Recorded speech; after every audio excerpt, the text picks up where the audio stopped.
Vamos a poner el título del mensaje ahí arriba, por favor.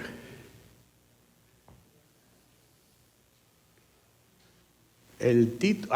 Míralo ahí. ¿Qué dice eso? No seas mundano. ¿Viste cómo lo puse en letras grandes, así? Porque yo quiero que ustedes piensen en esto un momentito, ¿ok? Vamos a mirar a eso un momentito. No seas mundano. Ahora, yo sé, y yo creo que muchas veces nosotros interpretamos cosas más de acuerdo con nuestra cultura o nuestras experiencias, especialmente cuando miramos a cosas como estas o hasta cuando entramos a leer la Biblia. Nosotros relacionamos mucho de lo que leemos con nuestra cultura y nuestras experiencias. Podemos ser tentados a leer gran parte de nuestra propia experiencia en la vida a las Escrituras, y muchas veces lo hacemos sin querer. Es algo natural, es algo que lo hacemos naturalmente sin querer. Por ejemplo, una persona puede leer una escritura y dependiendo de dónde se encuentre en ese punto de su vida, van a sacar algo que le convenga en vez de intentar encontrar lo que el autor, llevado por la inspiración del Espíritu Santo, deseaba comunicar en ese tiempo. Ahora, ¿quién sabe que hay un propósito perfecto de la voluntad de Dios? Y claro que Dios quería comunicar a través de la Biblia. ¿Quién sabe eso? ¿Verdad? Sabemos eso. Como creyentes creemos que la Biblia es la palabra de Dios y Él desea comunicar algo claro e importante para nosotros. Así que es importante que no solo miremos las Escrituras como una galletita de la fortuna de un restaurante chino. Déjame ver qué me va a decir hoy. Mira esa fortuna. Vas a ganar mucho dinero, mentiroso.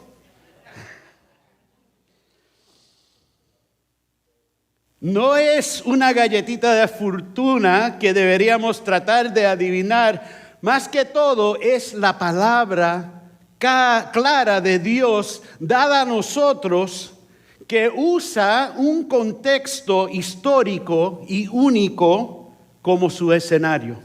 ¿Entiende eso? La palabra de Dios vino en un tiempo, en un contexto, con un mensaje, y ese mensaje tenemos que tratar de reconocer, tratar de conocer ese mensaje a ese tiempo para poder aplicarnos a nuestra vida. ¿Ok? Ahora, ¿por qué es tan importante reconocer esto? Bueno, sin saber qué intentaba abordar Pablo al escribir los epístolas, ¿verdad? Eso puede hacer que la gente malinterprete hoy en día que deberían hacer como creyentes. Ahora, cuando puse eso ahí arriba, todos ustedes tienen su idea de lo que significa eso, ¿verdad? Depende de dónde viene, depende en la iglesia, depende en la cultura. Todo eso tiene un sentido diferente. O a lo mejor para muchos de ustedes el mismo sentido. Pero te digo que la mayoría del tiempo miramos algo y entramos ya con nuestra idea de lo que eso debería significar. Pero Dios tiene algo específico, para contarnos, para hablarnos, para decirnos. Ahora, yo no pretendo decir que una persona va a interpretar todo correctamente todo el tiempo, porque eso no es la verdad. Ni estoy diciendo que es posible que una iglesia o un movimiento o una denominación tenga todo correcto todo el tiempo. No es así, no es la verdad. Pero lo que sí estoy diciendo es que se pueden evitar muchos errores y hasta falsos entendimientos que podamos traer a la interpretación de la Biblia si dejamos que la Biblia nos hable. Tenemos que dejar que la Biblia nos hable a nosotros. Más que todo, que nos hable a través del entendimiento del contexto de lo que Dios le estaba diciendo a través de los apóstoles, a través de diferentes personas, diferentes iglesias. Y en ese tiempo, ¿qué fue que el Señor le estaba diciendo a esa gente? Ahora, hacer esto nos obliga a dejar que la Biblia nos hable a nosotros y a obrar sin elevar nuestro entendimiento cultural ni experimentar por encima de la palabra de Dios. ¿Cuántos saben que eso pasa todo el tiempo? Todo el tiempo, todo el tiempo. Pero podemos evitar eso o podemos por lo menos mejorar cómo entramos a la Biblia. Así que cuando entremos a un versículo de la Biblia, especialmente cuando se haga con el fin de estudiar las Escrituras, una de las primeras preguntas, y deberían escribir esto, una de las primeras preguntas que deberíamos hacer es: ¿qué era lo que el autor de cualquier libro de la Biblia estaba tratando de comunicar bajo la inspiración del Espíritu Santo a quienes iban a oír el mensaje? ¿Qué es lo que Dios quería comunicar a esa gente? ¿Por qué? Porque ahí, hermanos, es donde encontraríamos nosotros la palabra de Dios para nosotros hoy en día. ¿Entienden? ¿Ok? Sigan conmigo. Obviamente, no es necesario cavar mucho para entender el simple mensaje de que tanto amó Dios al mundo, que dio a su Hijo único para que todo el que cree en Él no se pierda, sino que tengan vida eterna, como dice en Juan 3:16. Eso es simple, entender eso. Y también que Dios es amor. Sabemos que Dios es amor. Como lo dice en 1 de Juan 4, 7 y 8. Queridos hermanos, amémonos los unos a los otros, porque el amor viene de Dios y todo el que ama ha nacido de Él y lo conoce. El que no ama no conoce a Dios, porque Dios es amor. Simple, ¿verdad? Eso se entiende bien. No tenemos que tener contexto para eso. Pero hay otras escrituras que no son tan fáciles de interpretar. Por ejemplo, 1 de Corintios 15, 29 dice así: si no hay resurrección, ¿qué sacan los que se bautizan por los muertos? Si en definitiva los muertos no resucitan, ¿por qué se bautizan por ellos? Tú sabes que eso está en la Biblia. Ahora, hermanos, le voy a preguntar algo. Y lo quiero decir sin ser tan caribeño. ¿Qué caramba significa eso? ¿Qué significa eso tan raro? Obviamente, hay un contexto que hoy en día no tenemos en cuenta. El que Pablo usaba para hablar de la importancia de ¿qué? La resurrección, ¿verdad?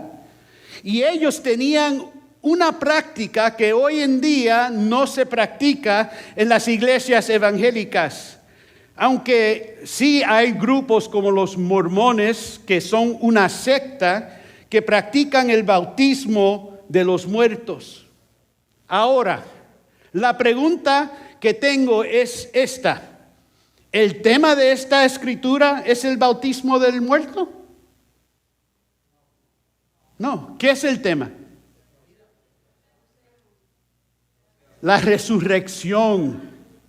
La resurrección es el tema de lo que Pablo quería destacar aquí. Es más, no sabemos si Pablo estaba afirmando esta práctica como algo importante, sino que estaba usando algo que ellos hacían para que pudieran entender la importancia de mantener la esperanza en el hecho de que nosotros íbamos a resucitar y estar con Cristo. La esperanza que nosotros esperamos ahora. También podemos concluir que la práctica de bautizar para los muertos no era tan importante. ¿Por qué? No se ve en la Biblia. No se ve en ningún otro lado de la Biblia. Es más, ni en la historia de la iglesia primitiva no se ve nada de bautizarse por los muertos. Pero el tema de la resurrección, eso es otra cosa.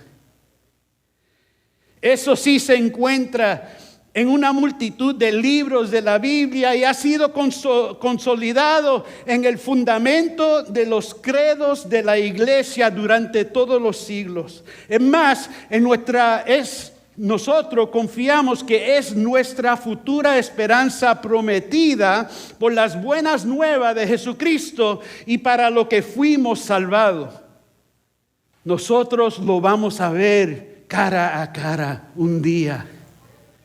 Y nuestro cuerpo va a ser resucitado y vamos a estar con Cristo por toda la eternidad. Eso es la esperanza que tenemos y porque fuimos salvados. Ahora, ustedes a lo mejor están diciendo, ok, Grimaldi, gracias por la enseñanza didáctica de cómo interpretar la Biblia. Pero, ¿qué significa esto para mí hoy? ¿En qué manera, sabiendo esto, me ayuda a manejar mi trabajo, mis relaciones, crecer en mi fe y más que todo ser un mejor cristiano? Bueno, me alegro que ustedes me hayan hecho esa pregunta, porque les voy a mostrar cómo nuestra entrada correcta hacia las Escrituras nos va a ayudar a entender en el pasaje de hoy lo que Dios desea para nosotros. Así que vamos a empezar con el texto de hoy que se encuentra en Romanos. Libro de Romanos capítulo 12, 1 a 9. Actualmente es 1 a 10. Y dice así: por lo tanto, hermanos, tomando en cuenta la misericordia de Dios, ruego que cada uno de ustedes en adoración espiritual ofrezca su cuerpo como sacrificio vivo, santo y agradable a Dios. No se amolden al mundo actual, no sean mundanos. No se amolden al mundo actual, sino sean transformados mediante la renovación de su mente. Así podrán comprobar cómo es la voluntad de Dios, buena, agradable y perfecta. Por la gracia que se me ha dado, digo a todos ustedes, nadie tenga un concepto de sí más alto de que él debe tener, sino más bien piense de sí mismo con moderación, según la medida de fe que Dios le haya dado. Pues así como cada uno de ustedes tiene un solo cuerpo con muchos miembros y no todos esos miembros desempeñan la misma función, también nosotros, siendo muchos, formamos un solo cuerpo en Cristo y cada miembro está unido a todos los demás. Tenemos dones diferentes según la gracia que se nos ha dado. Si el don de alguien es el de profecía, que lo use en porción con su fe. Si es el prestar servicio, que lo preste. Si es el de enseñar, que enseñe. Si es el de animar a otros, que los anime. Si es el de socorrer a los necesitados, que dé con generosidad. Si es el de dirigir, que dirija con esmero. Si es el de mostrar compasión, que lo haga con alegría. El amor debe de ser sincero. Aborrezcan el mal, aférrense al bien, ámense los unos a los otros con amor fraternal, respetándose y honrándose mutuamente. No seas mundano. Ahora, antes de que entremos a la Escritura, hay algo muy importante que le tengo que decir sobre cómo la gente que recibió esta carta de Pablo la miraba. Primeramente, ninguno de los números que marcaban los versículos ahora existía en ese tiempo. Eso se añadió muchos años después para que cuando ya se formó la plenitud de lo que tenemos hoy como la Biblia, resultara más fácil en acceder a una parte de la Biblia sin tener que revisar todas las páginas. Así que pusieron esos números, los capítulos y todo para poder encontrar lo que necesitábamos encontrar rápidamente. ¿Ok? También no había títulos antes de los párrafos para dar la ilusión de que el autor estaba empezando un punto que no tenía conexión con lo que acaba de decir. Y eso pasa mucho tiempo, que leemos algo sin mirar que hay un contexto. ¿Ok? Así que había algo. Eso también fue hecho por los editores de las diferentes traducciones con el deseo de ayudar a que las escrituras sean más accesibles para las masas y más deseables de leer. Algo que se parece más como un libro regular, para que la gente pueda leer la Biblia y encontrar lo que ellos necesitaban ahí. Ahora, el único problema es que cuando vemos cosas compartidas de esa manera, hay algo en nuestra manera de entender la información que nos hace sentir que es apropiado tomar un versículo sin reconocer que ese versículo es solo una parte de un pensamiento entero. ¿Entiendes? Miramos a la Biblia y lo miramos como una galleta de fortuna. Y cada versículo es nuestra fortuna. Debe de mirar eso como una historia entera con contexto, porque eso es lo que los apóstoles y los creyentes en la iglesia primitiva, cuando ellos recibían esa letra, esa carta, así es como lo leían, como una carta entera, un pensamiento entero.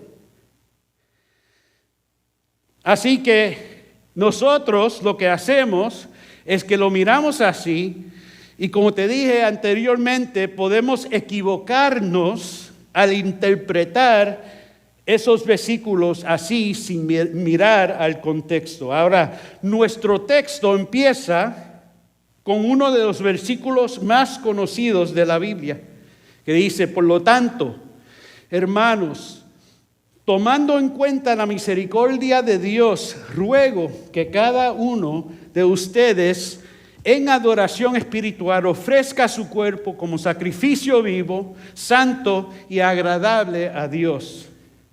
Pero sigan conmigo que vamos a llegar, te prometo. Cada vez que vea un por lo tanto en la Biblia, en las Escrituras, eso implica que la conclusión se basa en lo que vino antes. Si miramos a la Biblia y tú lees algo que dice por lo tanto, eso significa que tenemos que ver antes de eso lo que él estaba diciendo.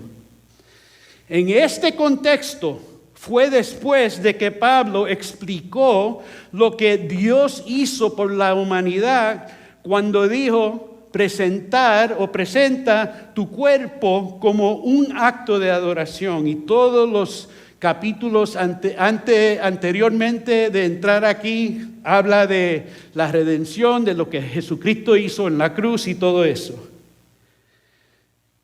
Ahora, entrando ahí, él dice después, porque podemos entender la misericordia de Dios, deberíamos presentar nuestro cuerpo como adoración. Después de todo, es lo que Dios ha hecho, a quien Pablo nos dice que ofrezcamos nuestros cuerpos. La palabra griega dice soma, que es literalmente todo, el cuerpo entero. No solamente lo interior, pero todo se lo ofrecemos al Señor. Existe la sensación de que no es solo lo que hay dentro lo que debemos dar a Dios, sino también todo lo que tenemos. Ahora, hay muchas connotaciones sobre cómo adoramos a Dios con nuestros cuerpos, relacionados con cómo vivimos la vida y especialmente en cómo vivimos en relaciones. Y es aquí donde el próximo versículo se ha confundido en muchas iglesias evangélicas tradicionales. Esto se luce como algo que se usa fuera de contexto, de tal manera que la realidad de lo que Dios está tratando de comunicar a la gente se pierde en lugar de una teología que a veces ha hecho que la iglesia le tenga miedo al mundo y sea inútil en alcanzar el mundo para el reino. Cuando dice, no se amolden al mundo actual, sino sean transformados mediante la renovación de su mente. Así podrán comprobar cómo es la voluntad de Dios, buena, agradable y perfecta. En otras palabras, no sea mundano. ¿Sabes cuántos sermones he escuchado durante mi vida cristiana, pastores usando esta escritura para darles cantazos espirituales a las ovejas y avisarle a la gente que no deberían hacer esto o no deberían hacer esto? Y en vez de hablar de pecados del corazón, empiezan a hablar de cómo deberían vestirse, como qué música deberían escuchar, qué juegos no pueden jugar, si deberíamos usar fichas o no en los juegos, o si deberíamos jugar con cartas, o si deberíamos tener árboles en la iglesia para Navidad. Yo dije eso. Y la lista puede seguir sin fin, depende de la tribu del evangelicalismo que pertenece la persona. Pero en todo esto, si no miramos el contexto de esta escritura, perdimos el mensaje más importante sobre lo que significa la santidad para Dios y cómo deberíamos ofrecer todo el cuerpo como adoración a Dios, porque así lo dice el resto de la escritura. Número 3 dice, por la gracia que se me ha dado, digo a todos ustedes, nadie tenga un concepto de sí más alto que el que debe tener, sino más bien piense de sí mismo con moderación, según la medida de fe que Dios le haya dado. Parece que aquí hubo algo más grande que los juegos y las ropas. Algo más grande que la música que escuchaban o los árboles en la iglesia. Había personas que se creían mejores que otras. Había un clasismo que entraba a la iglesia y afectaba la manera en que la gente se trataba uno al otro. Y esta mentalidad se consideraba mundana porque así era la cultura romana que rodeaba a los creyentes en ese tiempo. Los romanos creían y practicaban una forma de clasismo en la que usaban la vergüenza y el poder para ponerse por encima de otras personas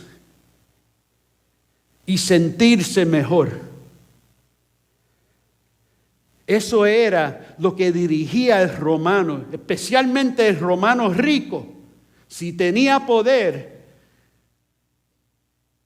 te iba a bajar, no te iba a dejar subir, y encima de eso iba a usar su poder para que tú no pudieras entrar a lo que tú deberías recibir. Es por eso que el mensaje del reino, el mensaje de Jesucristo, que Dios tiene un propósito bueno para cada uno de nosotros, era un mensaje increíble en ese tiempo. Y rompía lo que estaba pasando en la cultura en ese momento. Y yo digo que hacerse sentir mejor, parece que esa huella de los romanos la tuvieron los españoles y se extendió un poquito a Latinoamérica, porque esa mentalidad todavía nos aflige hoy en día.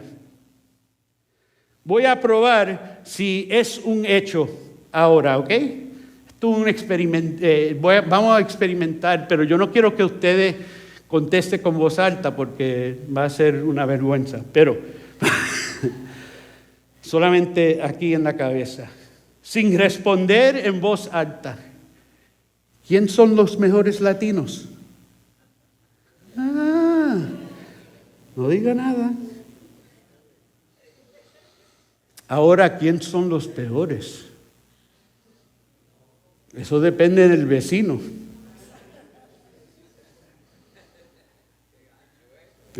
Tranquilo. Ahora, si no estás convencido todavía, ¿cuál es el color de piel más deseable?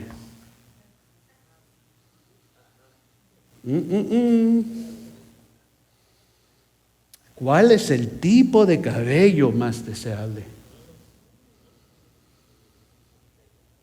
Obviamente no calvo.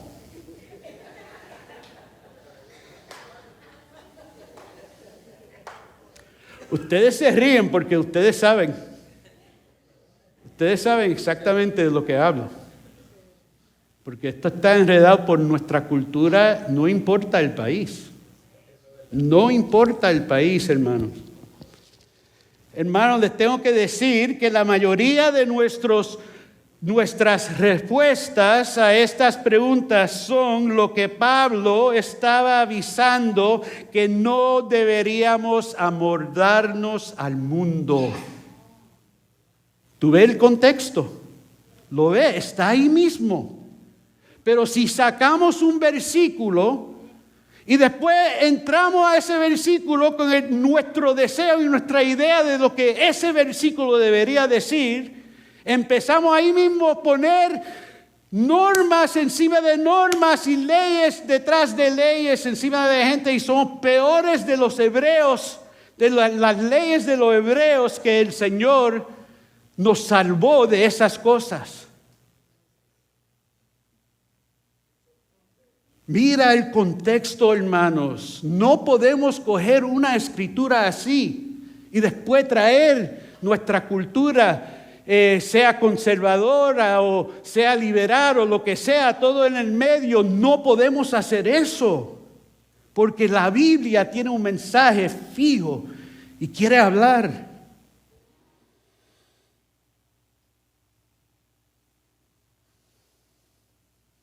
La cosa es que culturalmente hemos aceptado muchas cosas como normal, cuando en verdad no están en la Biblia. No están en la Biblia. Es nuestra interpretación, y muchas veces nuestra interpretación sin saber el contexto. Fuera de contexto. Pero no solo el clasismo, sino que también tendemos, a usar la vergüenza y el poder como herramientas para controlar y despreciar a nuestros hermanos.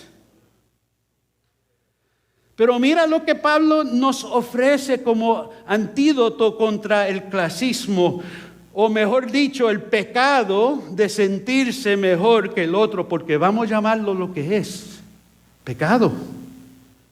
Él sigue diciendo en versículo 4, pues así como cada uno de nosotros tiene un solo cuerpo con muchos miembros y no todos estos miembros desempeñan la misma función, también nosotros, siendo muchos, formamos un solo cuerpo en Cristo y cada miembro está unido a todos los demás. El antídoto de una mentalidad mundana en este caso, es el reconocimiento de que todos formamos parte de un mismo cuerpo. Y nuestras diferencias y nuestros diferentes dones no son una ocasión para sentirnos mejor que el otro, sino que son dichas de Dios dadas para que el cuerpo de Cristo funcione como debería funcionar. O lo creemos o no lo creemos. O lo creemos o no lo creemos. Mira, la igualdad de los dones en la manera en que Pablo los describe en versículo 6, dice, tenemos dones diferentes según la gracia que se nos ha dado. Si el don de alguien es el de profecía, que lo use en proporción con su fe. Si es el de prestar servicio, que lo preste. Si es de enseñar, que enseñe. Si es el de animar a otros, que los anime. Si es el de socorrer a los necesitados, que dé con generosidad. Si es el de dirigir, que dirija con esmero. Si es el de mostrar compasión, que lo haga con alegría. Todos tenemos nuestro puesto en el reino de Dios. Y mira cómo Pablo nombra el don de algo como profecía, que es uno de esos dones que la gente le gusta tener y usar, ¿verdad? Pero mira cómo él lo nombra al lado del servicio. Él dice, la profecía junto al don de servicio. O él nombra el don de enseñar y de predicar con el don de animar a otras personas. Ahora, empecé este sermón diciendo que traemos muchas cosas culturales a la manera en que miramos a las Escrituras. Pero también traemos muchas cosas culturales que determinan la manera en que interactuamos con nuestros hermanos. Y muchas veces no miramos una gran cantidad de esas cosas en términos de cosas mundanas. Eso es lo que, de acuerdo a esta escritura, lo que significa ser mundano. No seas mundano. No estamos hablando de ropa. No estamos hablando de música, no estamos hablando de todas las cosas que nosotros, los que hemos sido parte de esos tipos de iglesia, hemos aprendido. Es la manera en que tú hables con tu hermano. El chisme, las cosas malas que tú dices de tu hermano. Normalizar el chisme como si fuera algo que eso se hace. Pero Dios libre, si te ponga pantalones en vez de una falda. Oh, no, eso se merece disciplina. Eso se merece disciplina. Atrás. Ustedes saben lo que yo hablo. Atrás, en el banco de atrás. El último asiento. Muchos de ustedes lo han experimentado. Y si no, cuéntese afortunado de que no lo hayan experimentado. Gente que sabe decir todas las palabras religiosas, pero en sus corazones odian a su hermano. Gente que se viste como debería, pero cuyos corazones no reflejan el amor de Dios. Gentes que desean puestos visibles en la iglesia, pero no quieren servir en puestos humildes.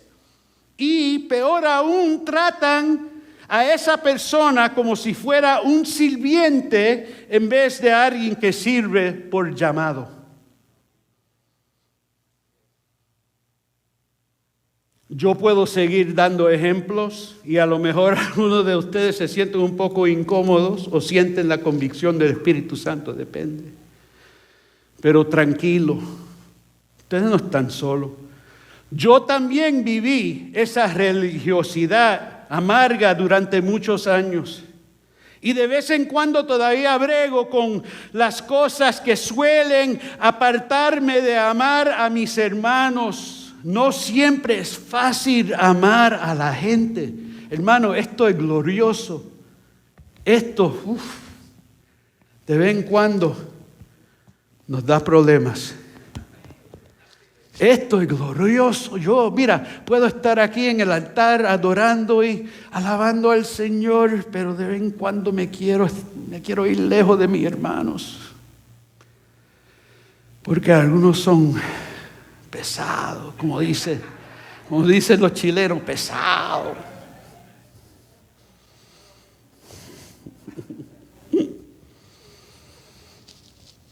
Pero mira,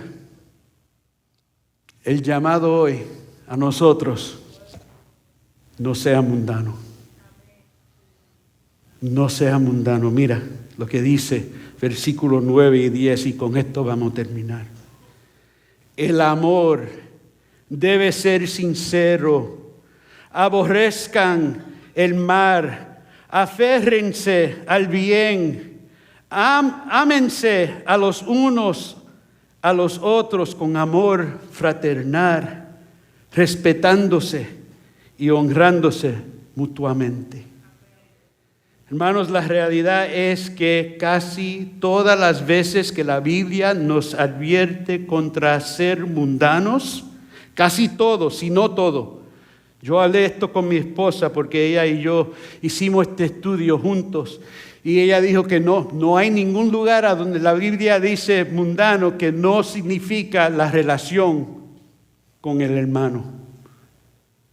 Yo dije, wow, mira qué cambio.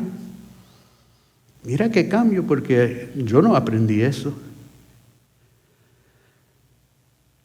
El problema es que históricamente las iglesias que han usado este término lo han hecho junto con imponer cargas de normas semejantes a la ley hebreica encima de los hombros de la gente. Y esta gente normalmente falla en entender la importancia de no hablar mal de sus hermanos y suele ser lo más chismosos.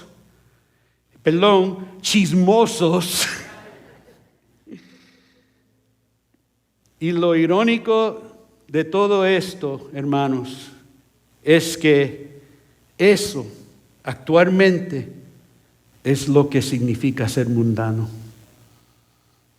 Así que vamos a cerrar con esto. ¿Quieres ser mundano? No.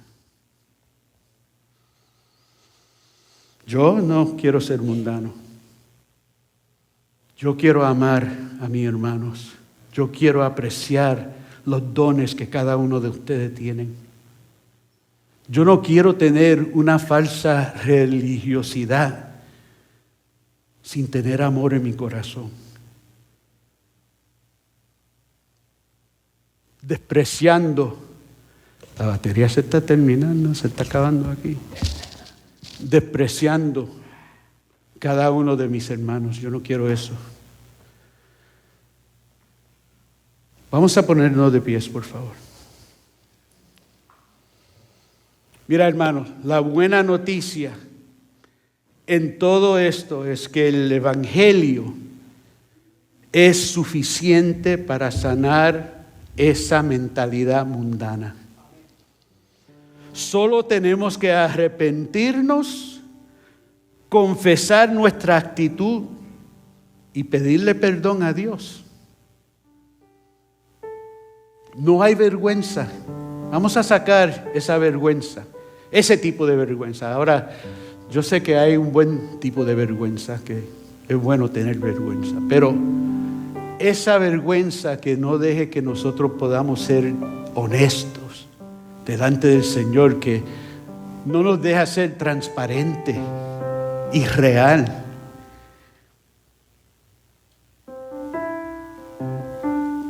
Esa raíz de la cultura romana que todavía nosotros como latinos tenemos, eso viene de ese tiempo. Los españoles eran considerados romanos. ¿Ustedes saben eso? ¿Sí? Por esa misma razón que tenemos la raíz del latín en España, en Italia, en Francia, hasta Rumania. El orgullo del romano, el querer puesto, el querer de tener algo mejor que el otro. Pero el reino no es así. Al lado del don de profecía está el don de servir. Al lado del don de enseñar está el don de animar. Gracias.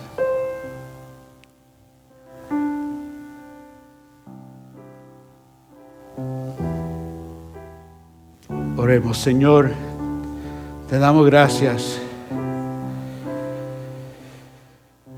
Señor, sabemos que el Evangelio sí es la única respuesta para lidiar con nuestros corazones, Señor. Y Señor, sabemos que la Biblia dice que si confesamos nuestros pecados, tú eres fiel para perdonarnos y limpiarnos de toda maldad, Señor. Venimos delante de ti, Padre Santo, confesando, Señor,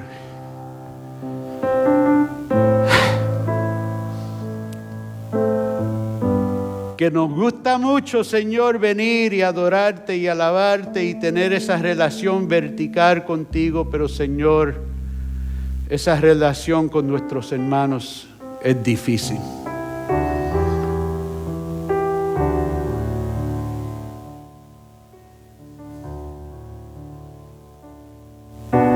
Y tú dijiste que el mundo reconocería que nosotros somos tus hijos por el amor que tenemos para uno o el otro, Señor.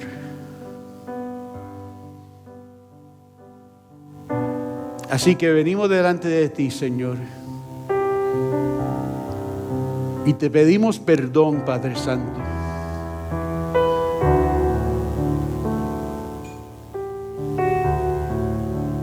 Pedimos perdón, Señor, por la manera en que hemos entrado al clasismo, Señor. La manera en que hemos despreciado, Señor, nuestros hermanos más humildes, Señor.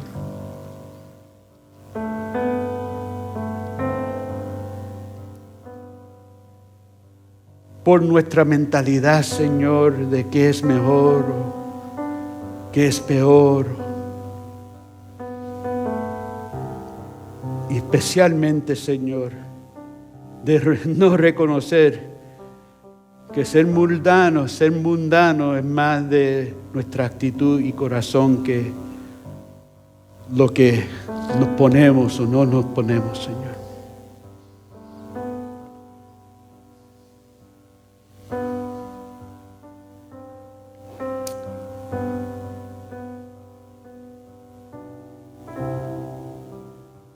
Vamos a dejar que el Espíritu Santo ministre un poco aquí.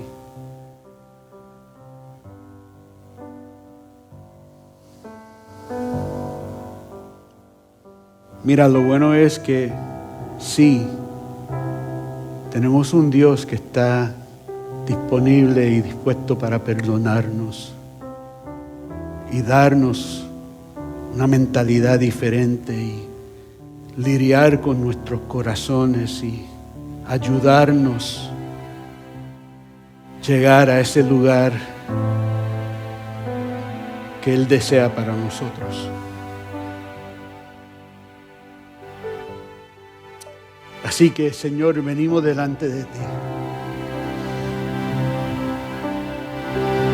Como la Escritura dice, ofreciendo todo el corazón, todo el cuerpo, nuestra soma, como una ofrenda, como un acto de adoración adecuado.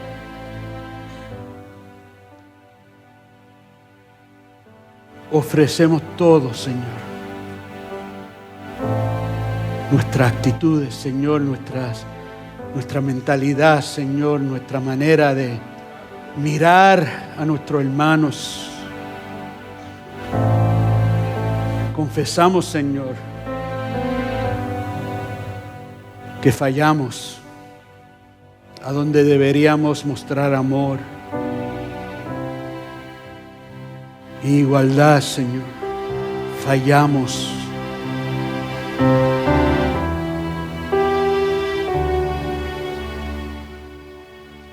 Señor, yo te pido que tú cambies nuestros corazones.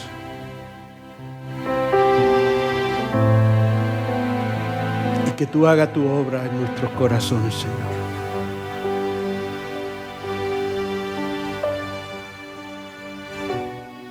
Mira, si estás aquí hoy y deseas oración, como siempre, vamos a estar aquí. La gente, los que oran, van a estar aquí para orar con ustedes también. Yo le pido, si usted es parte de un equipo de vida, un líder del equipo de vida, si nos puede ayudar también en oración. Pero le vamos a dar la oportunidad, y no lo voy a hacer como un llamado al frente, sino que yo le voy a dejar que ustedes, como gente madura, puedan lidiar con sus corazones y con el Señor para cambiar nuestra perspectiva, porque eso nos va a ayudar a formar una cultura buena aquí en nuestra iglesia. En vez de división, vamos a tener una familia en verdad, una conexión. No estamos aquí peleando por un pedazo de pan. Estamos aquí juntos para ayudarnos y apoyarnos uno al otro. Amén. Amén.